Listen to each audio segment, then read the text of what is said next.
All welcome to బండి let's talk. మనం వచ్చేసి తెలంగాణకు సంబంధించి ఒక ఇన్ఫర్మేషన్ని ఇవ్వబోతున్నాను ఇక్కడ. ఇప్పుడు తెలంగాణ రాజకీయాల గురించి మాట్లాడాలంటే కన్నా యనుమల రేవంత్ రెడ్డిని టచ్ చేయకోకుండా తెలంగాణ రాజకీయాలు మాట్లాడేటువంటి పరిస్థితే లేదు ఇప్పుడున్నటువంటి పాలిటిక్స్లో. ఇప్పుడు చూడండి, నేను ఇక్కడ ఒక ఆర్టికల్ ప్రజెంట్ చేస్తా ఉన్నాను మీకు. ఈ ఆర్టికల్ ఏంటంటే కొండారెడ్డిపల్లికి సంబంధించినది. ఇప్పుడు కరెంట్ చీఫ్ మినిస్టర్ ఎవరైతే ఉన్నారో యనుమల రేవంత్ రెడ్డి గారు, ఈయన స్వగ్రామం వచ్చేసి కొండారెడ్డిపల్లి.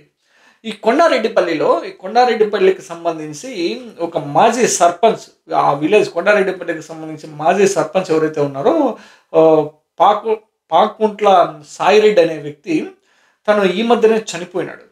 ఏంటంటే ఈ వ్యక్తి వచ్చేసి దాదాపు 40 ఏళ్ళ కిందట ఒక ఇల్లు కట్టుకున్నాడంట కొండారెడ్డిపల్లిలో.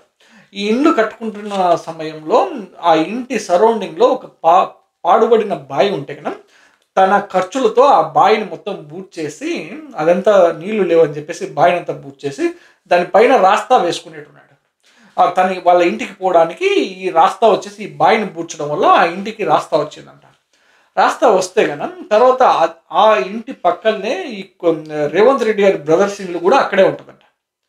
కాకపోతే ఇప్పుడు సమస్య ఏమైందంటే, ఇప్పుడు ఈ మధ్య రీసెంట్గా రేవంత్ రెడ్డి బ్రదర్స్, ఈ రేవంత్ రెడ్డి అధికారంలోకి వచ్చినప్పటి నుంచి వాళ్ళు అనుమానిస్తూ ఉన్నారు ఈ సాయిరెడ్డి మీద. సాయిరెడ్డి వచ్చేసి కాంగ్రెస్ వ్యక్తి కాదు, ఈయన మనకు అగనెస్ట్గా పనిచేశాడు, ఈయన టీఆర్ఎస్ వ్యక్తి అని చెప్పేసి వాళ్ళు ఆరోపిస్తూ ఉన్నారు.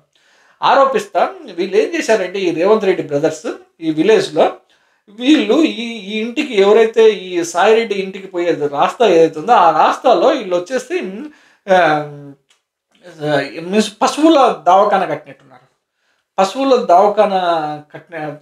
దవాఖాన కట్టి ఆడ ఆ పశువులకు సంబంధించిన ఒక షెడ్ వేసినట్టున్నారు. ఆ షెడ్ వేయడం వల్ల వీళ్ళు పోయే రాస్తా లేకోకుండా పోయినట్టుంది. ఆ తర్వాత ఇంకా ఏదైతే కొద్దిగా మిగిలిన ప్లేస్లో ఆ ప్లేస్ను వాడుకొని ఆ ఇంటికి పోవడం రావడం జరుగుతూ ఉంది సాయిరెడ్డి గారు. ఆ తర్వాత ఏం చేశారంటే వీళ్ళు గోడ కూడా కట్టేసినారంట. ఇప్పుడు పోవడానికి అసలు ప్లేసే లేకోకుండా, రస్తానే లేకోకుండా మొత్తం గోడ కట్టేసినారంట. ఈ గోడ కట్టేస్తే ఇంత జరుగుతున్నా ఇప్పుడు సొంత ఊరికి సంబంధించి ఇప్పుడు వాళ్ళ బ్రదర్సే కదా చేస్తూ ఉండేది. వాళ్ళ బ్రదర్స్ అట్లీస్ట్ రేవంత్ రెడ్డి గారికి చెప్పుకోకుండా చేసింది వింటారా? రేవంత్ రెడ్డికి తెలుస్తూ ఉంటారు కదా కంపల్సరీ. ఇట్లాంటి విషయం జరుగుతూ ఉన్నప్పుడు సొంత ఊరికి సంబంధించి సొంత ఫ్యామిలీ మెంబర్సే ఇన్వాల్వ్ అవుతున్నప్పుడు ఆబ్వియస్గా రేవంత్ రెడ్డికి తెలుస్తుంది.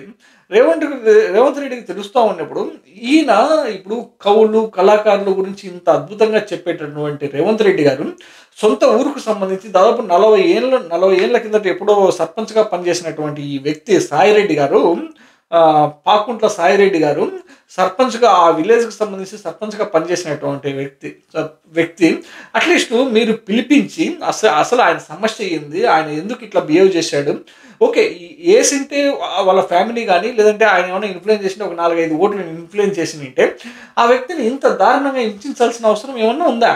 అసలు రేవంత్ రెడ్డి గారు, మీరు ఒక చీఫ్ మినిస్టర్గా ఉన్నప్పుడు మీ బ్రదర్స్ అట్లీస్ట్ కన్వే చేయాల్సి ఉంటుంది కదా మీ బ్రదర్స్కి.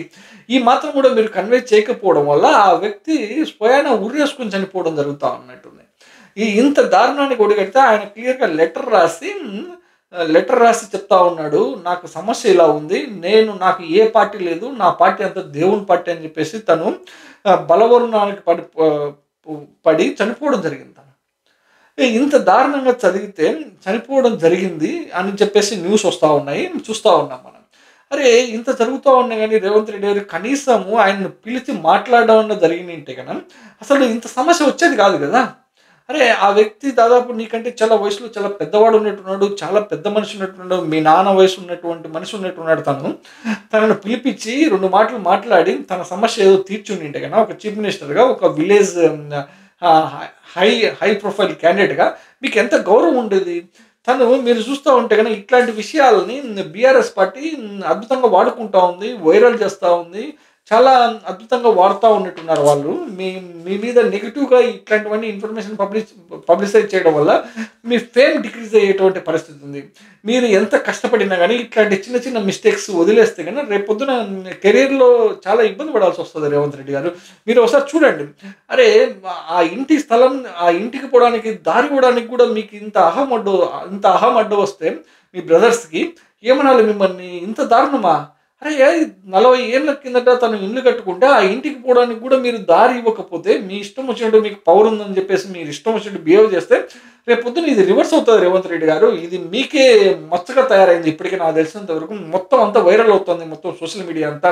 ఒకసారి ఆలోచించుకోండి. ఇట్లాగే గన మీరు ఇట్లాంటి పెడధోరణి గన మీరు కంటిన్యూ చేస్తే, ఇట్లాంటి హెజిమోనీ గన మీరు కంటిన్యూ చేశారనుకో, రాబోయే రోజుల్లో మీతో పాటి కాంగ్రెస్ పార్టీకి కూడా చాలా దారుణమైన పరిస్థితి ఎదురవుతుంది రేవంత్ రెడ్డి గారు. ఒకసారి ఆలోచించండి. అరే ఇంత ఇంత మంచి మనిషిని మీరు తన ఇంటికి పోవడానికి రాస్తా అడిగితేనే, అది కూడా మీ రాస్తా కాదు, మీరు ఇష్టం వచ్చినట్టు గోడ కట్టేయడం వల్ల తనకి ఇలాంటి పరిస్థితి ఎదురైంది.